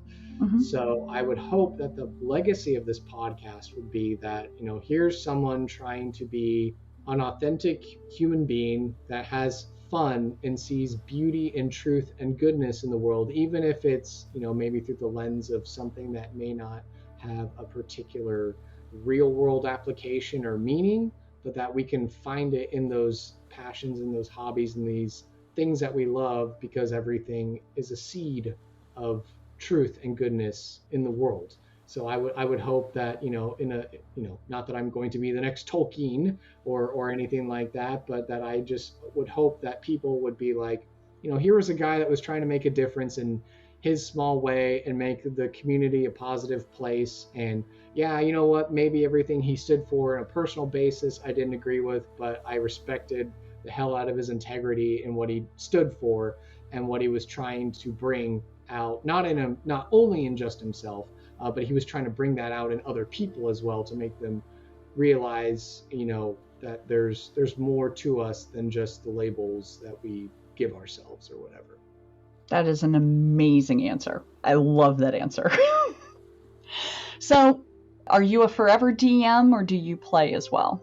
I think I would say like 7/8 of the time I'm probably a forever DM, and then every now and then I get to be a player character in a game. It just, ever since 4th edition and getting my start with DMing, and then the move into 5th edition, it just, maybe because of my natural proclivity with being inventive and creative with storytelling and gelling with people and their ideas and coming up with these scenarios, or just working off of like, okay, I've got A, B, and C. How do I make them work? And then somehow I'm able to do it. I don't know I feel like everyone should have that ability, unless people think, oh, I'm just magically gifted, or I've just crafted it over years of watching a lot of movies and playing a lot of video games or something like that. But I do enjoy world building, and with good friends comes those good conversations to enhance the world building of like, oh, well, if my character is a half-orc cleric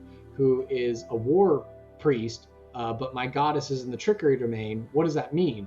Oh, well, it must mean then that all the other domains, regardless of what your deity represents in 5th edition terms, it just means that you're a different order. So it's like the same thing as a Jesuit versus a Franciscan versus Dominican. Mm-hmm. And so you could still be a war cleric or war domain, but you serve a trickster goddess. But your level of war might mean something different as opposed to like the war god and the war domain. Yeah. So you kind of have like different ways of of flavoring things and coming about it from different ways. I love that. Okay, nice. Because you're a paladin, so if I were to place, your character in my game, like what kind of flavor of paladin are you, and what is the flavor of the deity you serve? Right. I am playing. She used to be an Order of Knowledge or on D4 specifically. Mm-hmm. Seisha, my PC, used to be an Order of Knowledge paladin who followed Ogma, and then she's an Asmar. And she discovered through a series of very unfortunate events that she is the daughter of Lara, who is the goddess of illusion and mists and all this kind of stuff. And Seisha, the character, had always viewed illusions as lies, which is antithetical to her belief in Ogma. And so she went through a massive crisis of faith, and she's, for reasons that I don't want to say because it's a major spoiler, she becomes a paladin of vengeance. So, and an inquisitive rogue. It's a whole thing. But for the record, paladin rogue is a nasty combination. It's interesting with the changes they made in 5e, where a paladin doesn't get their power from their devotion to a god. They get it from their devotion to an ideal. And it took me a little while to grasp that. And I like it, and I miss the paladin being faith-powered. Yeah.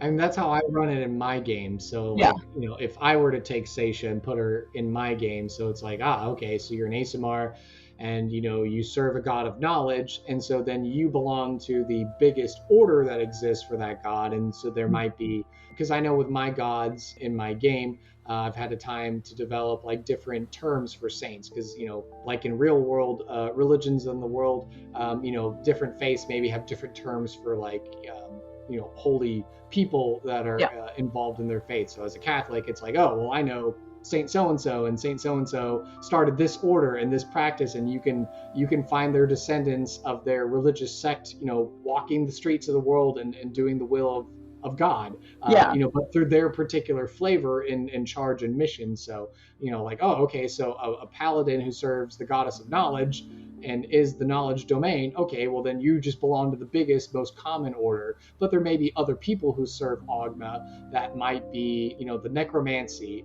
angle, and so they're like more, you know, the knowledge surrounding death and burial practices, and taking, you know, the death domain kind of seriously in that way. Yeah. So yeah, that's how like I might flavor it in my game, for example. I love that you went that angle, because the paladin that trained her was a paladin of Jurgal, who is one of the gods of death. He's the scribe of death in classic D&D canon. Well, he was the god of death overall, and then he got sick of it and just was like, I just want to record names. Just y'all do your thing, whatever. I don't care anymore. So it amuses me that you went death on that metaphor. Would that be a metaphor? Yeah, metaphor example I just randomly pulled out of the air. Yeah, that thing. And you I promise I graduated high school. You were describing that character, and I immediately linked to the episode we did with Mike Bradford, and we made Aurelia, the god of assassins, who was just, you know, the kid who Tim Allen's Santa Claus, the original god of assassins, and then was like, well, I don't want to kill anyone, but we can kill dreams and ambitions. That's a different way that we'll do assassinations now. Assassinations of character, you know, that kind of angle. I love that. Oh, I love that. That's really cool. Yeah, that's a fun episode if you need to revisit through the back catalog. But that was Aurelia, the god of assassins. Actually, that brings up another question. Oh, yeah. So, you have a lot of episodes at this point. There's a lot of content for this show. If someone was new and they hadn't listened to an episode, which one would you recommend to them? I mean, yeah, that's a really good question. It's like the one that's the most entertaining sounding, or where the guest was the most lively and they sounded good on the recording, or do I pick one that like real good world building was done? I would say something that gives the listener a really good idea of what the show is and is engaging on your core concept. Well, I would say, the the very first episode, I explicitly made that one to be this is the format of the show and this is what you can expect it to be. So like just on a very safe rudimentary level, I can say, if you listen to the very first episode in season 1, that's going to give you an idea of pretty much how every other episode is going to follow. And as you listen through season 1, season 2, it's like, okay, it's like finding a rhythm with the guests and certainly with the editing styles as well, not being so choppy sounding. That was just my persistence again, coming out of blank tape with like, no, I have to cut out every breath and every and pause and filler word. And then it was oh, there's so many. Yep.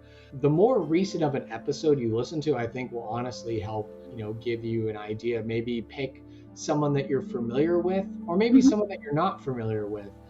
Someone that, if you can read through the guest bio that I've made, and if something in there sparks an interest, because in their answer they talk about like a NPC character that you're interested in, then it's like, okay, well maybe then give this one a try. So then there's at least a common ground, and then figuring out like, well, why did they pick this side quest, or why did they pick this NPC that I'm also interested in? Or, if you're just looking for something convenient for your game, I know there's a number of blacksmith episodes we have, but all the blacksmiths are different from each other. No one of our blacksmiths are ever exactly the same. A number of Rakshasa episodes, but all the Rakshasas that we made are all completely different from each other as well. Even lycanthropes that have been on the show, they're all different from each other. So I guess just a matter of, whether you want a practical answer, or it like, who's a guest you're interested in listening to, or just like, what are you interested or needing for your game, your character backstory. It's like, I really want to shake things up. I want some sort of evil pair of Rakshasa twins that are somehow involved in my backstory. Okay, well, Adriana and Eleonora are now the 2 Rakshasa twins that are involved in your character's backstory.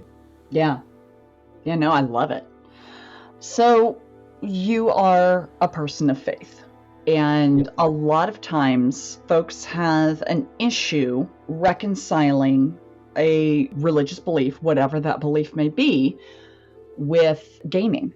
Because there's still a little bit of a stigma to it since the 80s. It's not nearly as bad anymore as a gamer from the 80s, but there's still a little hang up there.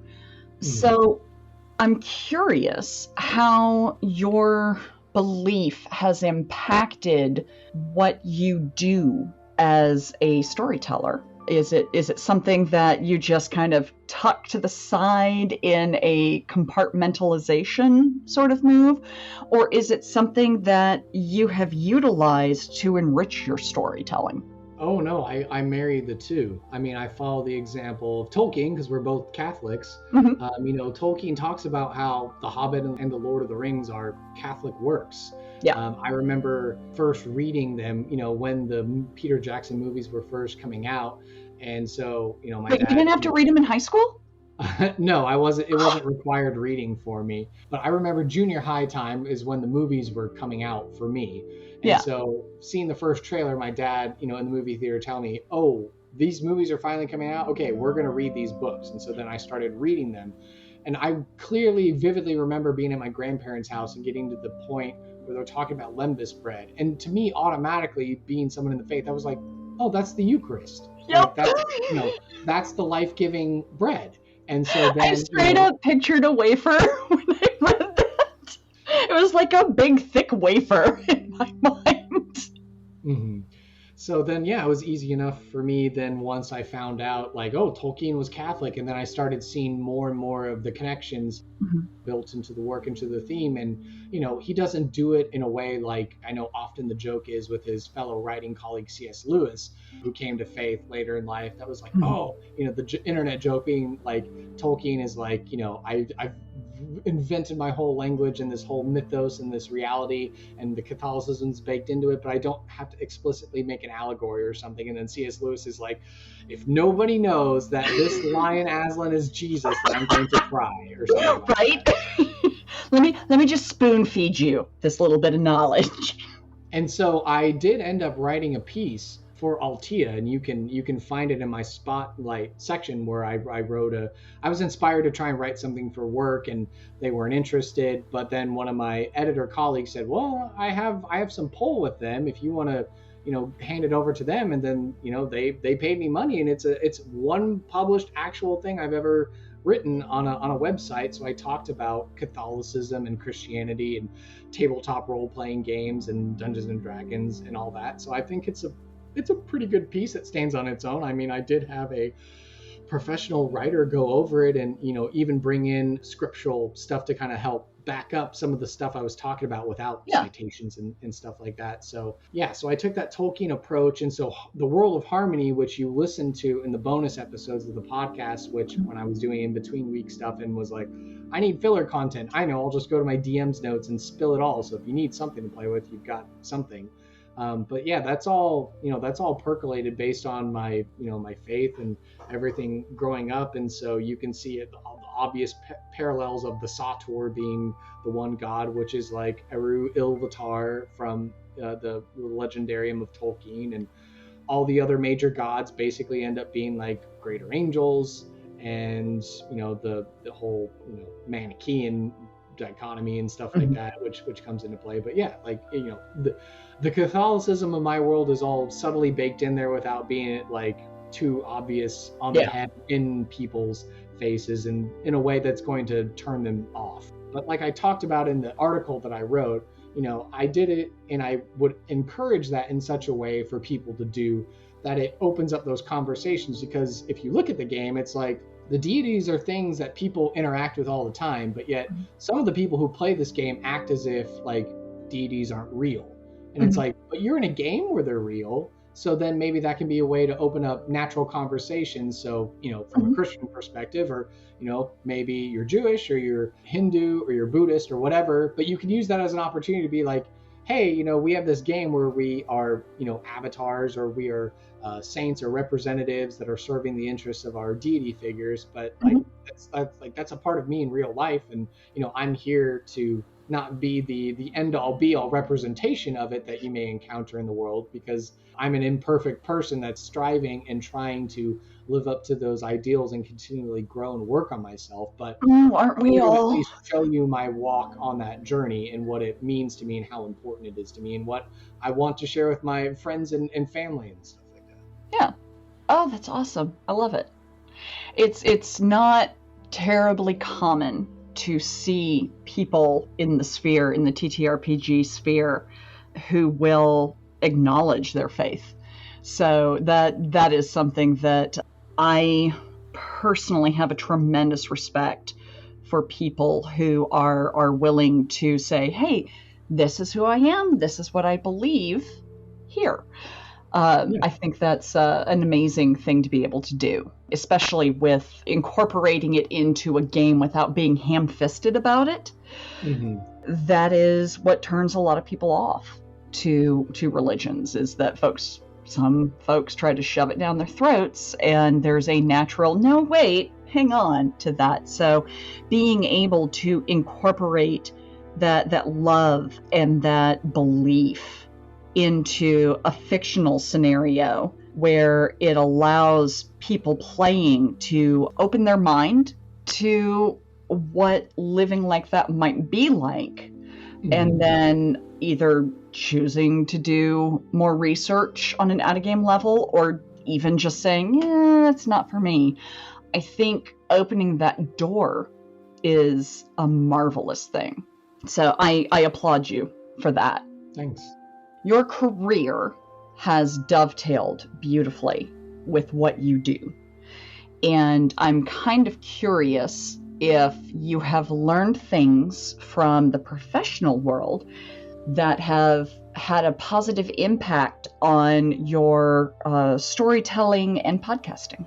Yeah, well, I mean, being a person who's on the phones and emails all day listening to people, and maybe it's the only time I'll ever get to interact with them, but it helps to reinforce that idea of like the person on the other end that I'm communicating with, whether it is through a electronic means or it's through a telephone means, they are a person. And so I need to treat them with respect as such.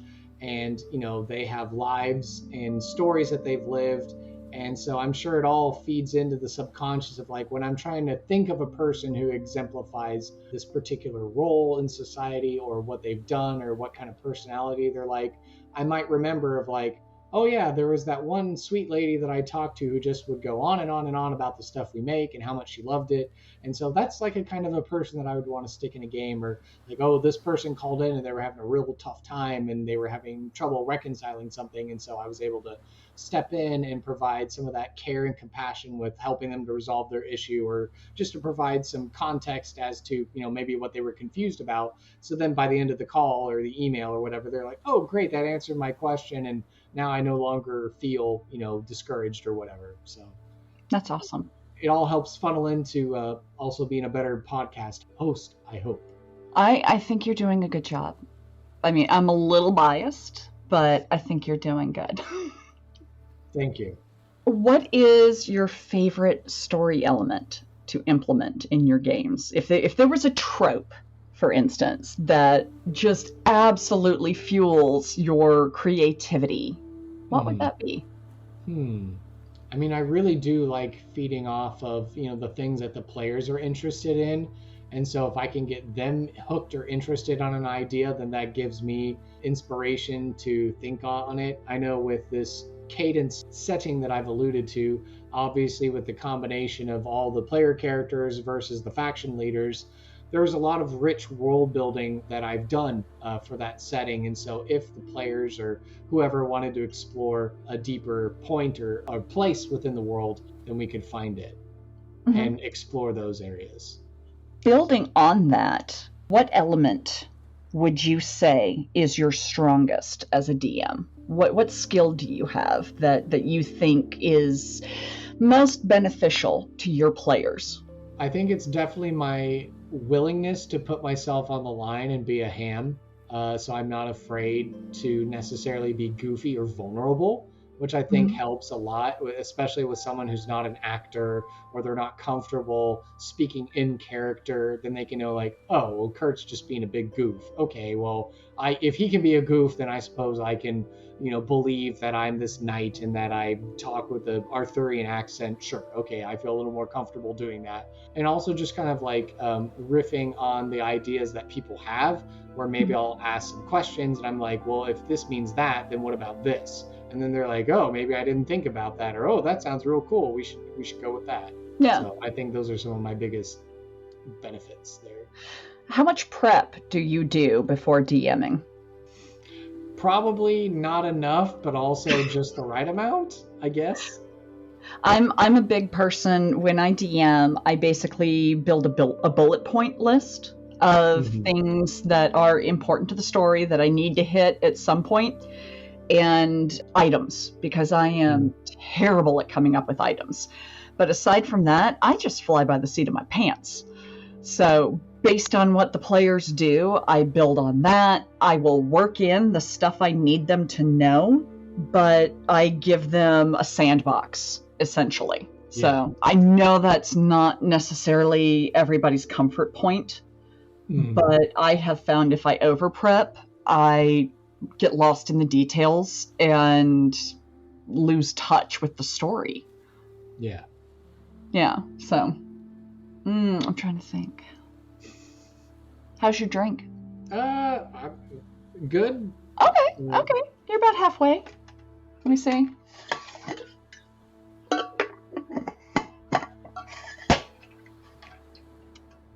I'm not going to admit how close to empty my tumbler is. Well, if I'm comfortable stopping whenever you are. I'm not going to force you to sit here and still drink. No, I'm happy just hanging out. Like it's I've got 20 minutes that I can stick around. Oh, chug. I'm so proud of you. I did it. Good job, me. I'm proud. Good job. So, have you ever considered playing on stream? I mean, if given the opportunity, if someone wanted me to be there and if I had the okay from the family to invest in that sort of kind of thing, if it were on a more regular basis than just like I'm going to just do a guest spot here or something, then yeah, that would be cool and fun. I mean, might be an extra fun way to bring in income. But, I'm not exactly hurting for cash or anything like that. Clearly, this podcast is not my money grab attempt or anything. It is a labor of love. Yep. Hobby with the capital H. Yeah. Which is awesome because I don't think a lot of people understand the financial commitment that producing a podcast or a stream is. Especially if you're looking to with a stream. I don't have familiarity with developing a podcast. I just do streaming. And when you do a professional stream, when you're looking to pay people, it throws a huge difference into your budget. Right. Which makes me want to ask, what do you think of streamers as paid professionals? I mean, they're out there developing content and they're part of that interesting point in the hobby where it's like, okay, well, some people are turning this, into livings and, people should be paid fair and comfortable wages for their labor. So, I mean, if someone's okay, I suppose, with just doing it for the thrills and out of the goodness of their heart, more power to them. But if someone's like, hey, this is costing me a lot to be able to do, then, I think you should pay them. I think that would be the right thing to do. I know, without it derailing into a whole, like, what is content creation? Should it all be, monetized and, rails of capitalism and whatever else? It's just like, whatever's fair. And, whatever is, the right thing to do, that's what you should be doing. You shouldn't be exploiting or taking advantage of people just because you can, because that's the right thing to do. I love it. That makes me happy. All right, I got some random questions for you to give a little insight into who is Kurt. Okay. Would you rather hit every green light for the rest of your life or get a genuine compliment from a stranger every day? Oh, no, the genuine compliment from a stranger every day. I mean, I get enough of that now just in my job where people are thanking me for what I do and where I work and the people that I work with. So, I mean, that's already pretty much in line with what I do. And that genuine compliment from a stranger is just like, the best part about doing what I do. Because I may never see them this side of heaven again. But just knowing that, like, hey, there was a moment where we shared in time and space and you paid me a generally, nice compliment. You thanked me for something that I was able to, do that was the right thing. So yeah, that means a lot to me. I try to make a point any day where I leave the house. I try to make a point of complimenting a random person. Because it's such a simple little no effort thing to do on your part, but it can completely turn someone's day around. And having been the person who was having a abysmal day and somebody just walked past and said, "Oh, I like your shirt." That tiny little compliment, that tiny little nugget of happiness completely changed my outlook on that day. And so being able to give that to other people is an amazing thing. Despite the fact I'm constantly late for things, I would actually completely agree with you. Yeah, and I think that kind of dovetails into a thing you care about as far as mental health. I know where on random Reddit threads or something like that where, guys are talking about things and they're like, I still remember the one day in freshman seminar of whatever class, a girl told me, "Hey, your hair and beard look really good that day." And then like 5 years later, 10 years later, I still remember that compliment. And that's why I wear my hair and beard the way I do, because some woman complimented me nice and said I look good. And so then I decided to take an investment in myself and, maintain, like a good, healthy appearance. So, yeah, especially for men, like a good I'm not saying like, oh, everyone has to compliment men. That's not what I mean. But I mean, Guys like, don't get genuine compliments things. as often. Yeah. At least in my experience, guys do not get complimented as often as women. Yeah. And I would imagine like non-binary and folks like that. I think women are more prone to compliments just because of the way society works. Mm-hmm.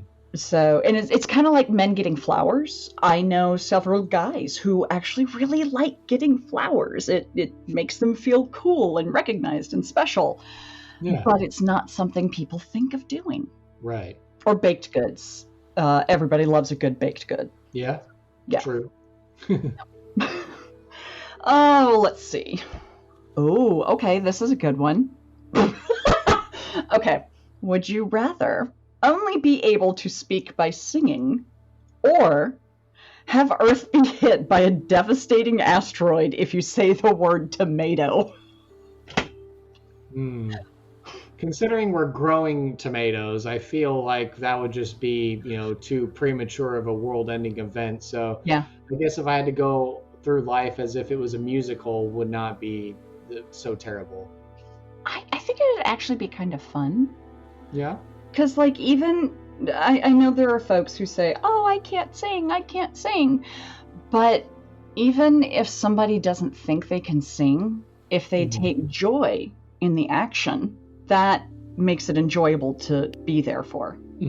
I love seeing people express themselves. It's an amazing thing to see somebody open themselves up and give insight to who they are.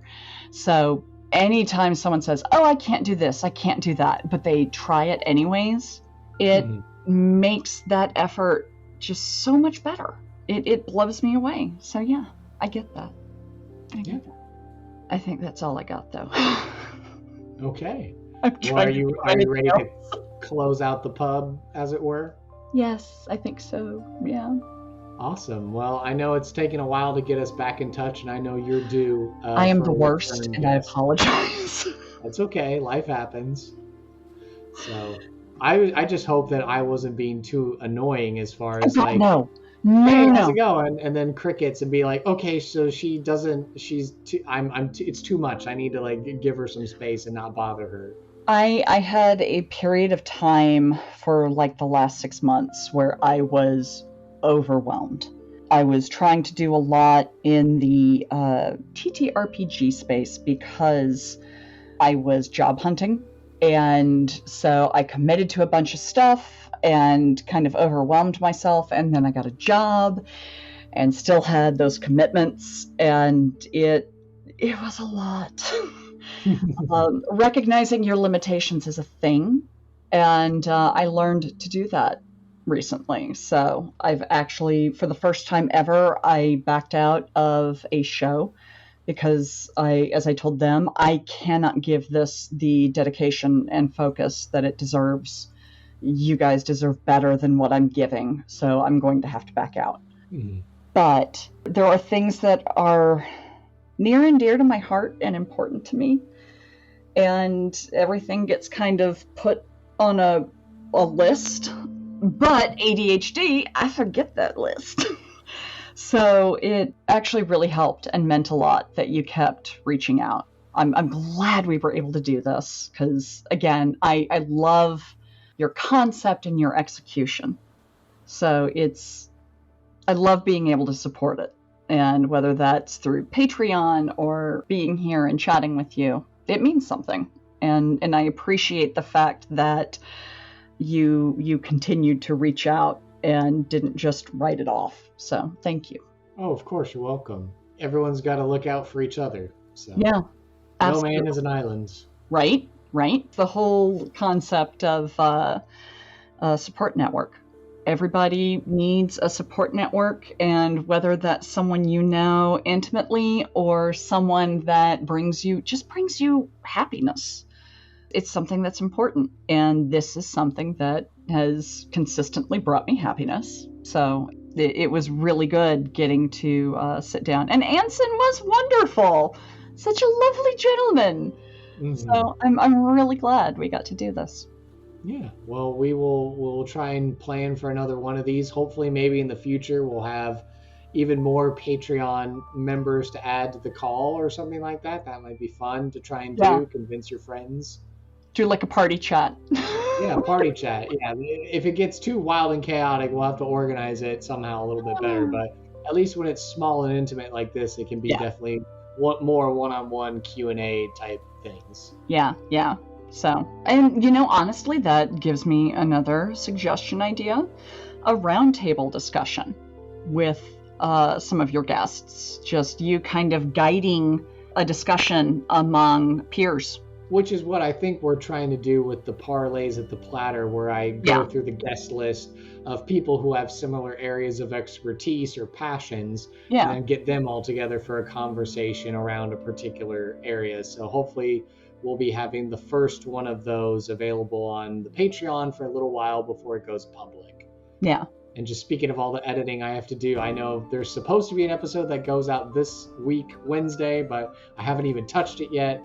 And then, that panel episode. So there's a lot I got to do, and maybe I have to give myself a little grace and just let everyone know, like, hey, Wednesday, an episode is supposed to go out, but I need a little more time.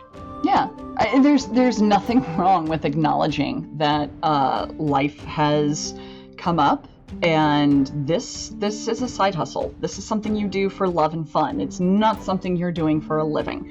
So it should not be, in my opinion, at the top of your priority list. And I get the impression it's not, which makes me really happy.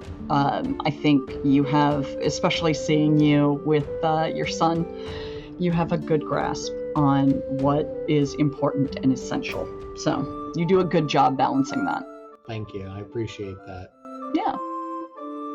Yeah, I was just going through my Rolodex in my head of thinking, like, okay, I need to alternate between like some, maybe not name recognized people, and then have more returning guests, and then maybe cast my lure out to be like, oh, you big shot, maybe you would like to be on this podcast or not. So then there's a little bit of variety as well. So it's not all just like I exhausted all my resources trying to get these cool people, and now it's nothing. Yeah. Well, and I think that's part of something that makes the show work so well, is you don't just hit big names. You hit folks from all walks of the TTRPG sphere. And I think that adds a lot, because you're adding perspective that folks may not have. One of the reasons I love running games for kids is because they come up with the wildest ideas that you would never in a million years think of. And getting to bounce off a kid for story is so much fun. I love it. It's those new perspectives, those different perspectives. They add so much wealth to any story. And you do a good job of covering that. Thank you. Mm-hmm. All right. Well, are we ready to hit the stop record button and close out the tabs and, let Randolph know we're heading on out and all that good stuff? I think so, yeah. I got to figure out how to... Oh, you hit buttons, right? Yes, I'll hit buttons on my side. I was like, I don't see anything here that allows me to stop. So thank you everyone for indulging us in our second ever Patrons Pub Night, Electric Boogaloo, Voodoo, whatever we're going to name this episode. Hoodoo, Voodoo, you do what? But yeah, thank you for joining us in this extended behind the scenes of the podcast and the people who help financially support me to make all of this possible. So thank you all again, and we'll see you next time. Bye for now. Bye.